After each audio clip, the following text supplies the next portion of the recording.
गावी पोहोचलो, पण तुमच्या भावाला घरात बसून राहायची सवयच नाही. तर बाबांनो, आता आपण संभाजीनगरहून जामनगरकडे जायला निघालो होतो. भाऊच्या रिक्षा जगा मला बघा अशी होती. भरपूर लाईटिंग लावली होती भावाने. मग काय पोहोचलो आपण बस स्टँडला. त्यानंतर लागली होती आपली लालपरी. तर लालपरीमध्ये बसलो आणि निघालो आपल्या गावाकडे. गावी पोहोचलो आणि थोडा आराम करू असं म्हटलं, पण काय तुमचा भाऊ आराम करणारातला नाही.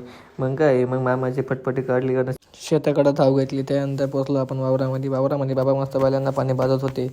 खड्ड्यामध्ये पाहिलं तर बिलकुल पाणी नव्हतं. मग काय बाबा म्हणे अरे त्या विहिरीत नाही, या विहिरीत पाणी आहे. हा मग इथं दिसलं आपल्याला पाणी. मग काय बाबा म्हणे आता बस बैलगाडी उठलं दाखवतो बैलगाडी कशी चालवता. मग बाबाला चालवणं नाही तर पळवणं म्हणतं. बाबाने मोकळा गाडी पळवली. मग काय पोचलो आपण वावरामध्ये. बाबाने मस्त लिंबाच्या झाडाखाली बैलगाडी पार्क करून घेतली.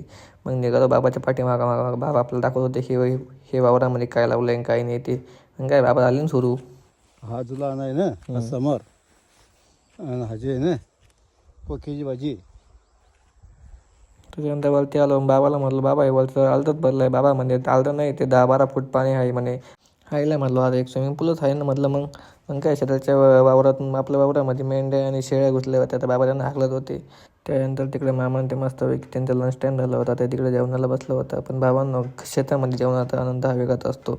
त्यानंतर निघालो आपण घरी. Bye bye. ज्यांनी कोणी फॉलो केलं नसेल त्यांनी अकाउंटला फॉलो करून जा.